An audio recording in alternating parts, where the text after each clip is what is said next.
નમસ્કાર મિત્રો, સ્વાગત છે તમારું અમારી ચેનલ ગુજરાત ન્યૂઝમાં। આજના તાજા અને સૌથી મોટા સમાચાર જોઈએ તો ઉકળાટ અને બફારા બાદ શહેરમાં વરસાદની એન્ટ્રી। ભારે ઉકળાટ અને બફારા બાદ અમદાવાદમાં વરસાદની શરૂઆત થઈ। ગોતા સાયન્સ સિટીમાં 4 કલાકમાં 7 ઇંચ વરસાદ નોંધાયો। રવિવારની રજામાં પડેલા ધમાકેદાર વરસાદે લોકોની મુશ્કેલીઓમાં વધારો કર્યો છે। શેલામાં ટ્રક ઘૂસી જાય એટલો મોટો ભૂવો પડ્યો છે, જેનો વિડીયો પણ સામે આવ્યો છે। વરસાદને પગલે શહેરના 5 અંડરબ્રિજ બંધ કરાયા છે।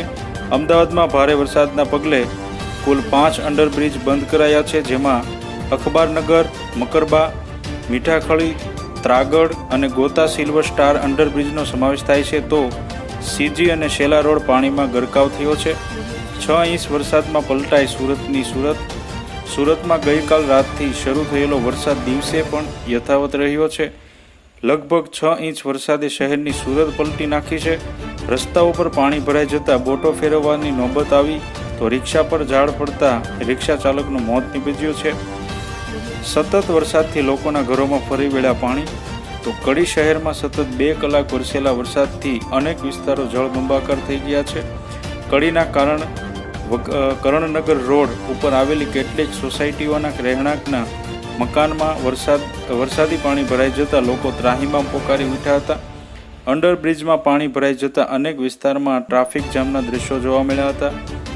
સમાચારમાં આગળ જોઈએ તો રાજ્યમાં હજુ યથાવત રહેશે વરસાદી માહોલ।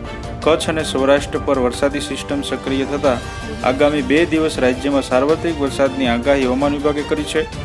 હવામાન વિભાગના મતે હજુ આગામી ભરૂચ, સુરત, નવસારી, વલસાડ, પોરબંદર, જૂનાગઢ, અમરેલી, ભાવનગર, ગીર સોમનાથ, દાદરા નગર હવેલી, દમણમાં ભારે વરસાદની આગાહી કરી છે। સમાચારમાં આગળ જોઈએ તો હવામાન નિષ્ણાત અંબાલાલ પટેલની આગાહી। તો આ તરફ હવામાન નિષ્ણાત અંબાલાલ પટેલે અરબી સમુદ્રમાં લો પ્રેશર સિસ્ટમ બનશે, જેનાથી ભારે વરસાદની આગાહી અંબાલાલે કરી છે। 5 થી 12 જુલાઈમાં રાજ્યમાં અતિભારે વરસાદની શક્યતા તેમણે દર્શાવી છે। આગામી 2 દિવસ મધ્ય ગુજરાતમાં ભાગોમાં મધ્યમથી ભારે વરસાદની ઝાપટાની આગાહી કરી છે। આથી જો તમે અમારી ચેનલમાં નવા છો તો અમારી ચેનલને સબસ્ક્રાઇબ કરી લેજો, જેથી તમને અમારા નવા વિડીયોની માહિતી મળતી રહે।